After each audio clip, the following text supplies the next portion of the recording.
वर्तमानमा किर्तिपुरको अवस्था हो। बाघाटो बाटो पनि छ यहाँ यस्तो व्यस्त छ है। हेर्नुहोस् गाडी यता जान्छन् उता जान्छन् नयाँ बजार सम्पूर्ण ठाउँका यहीबाटै मेन रोड रोकाएर चाहिँ बिच छ।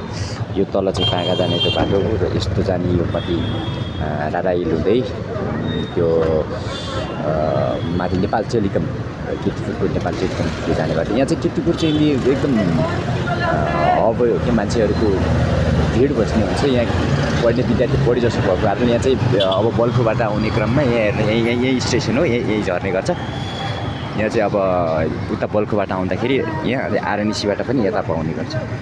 यहाँ चाहिँ मान्छेहरूको चाप अत्याधिक हुन्छ किनभने यो किर्तिपुर भनेको विद्यार्थीहरू बस्ने ठाउँ भएको कारण अत्याधिक चाप हुने गर्छ बेलुका बेलुका त बल्खुबाट।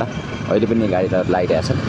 यहाँ पठाउ पनि हुन्छ नि, हेर्न सक्नुहुन्छ। यहाँ पठाउहरू पनि बेला बेला सर्भिस गर्ने गर्छन्। अब ट्राफिक पनि बसिरहेको छ हो, छुट्टी बजाइरहेको छ है ट्राफिक। हाम्रै छ किर्तिपुरको अवस्था है।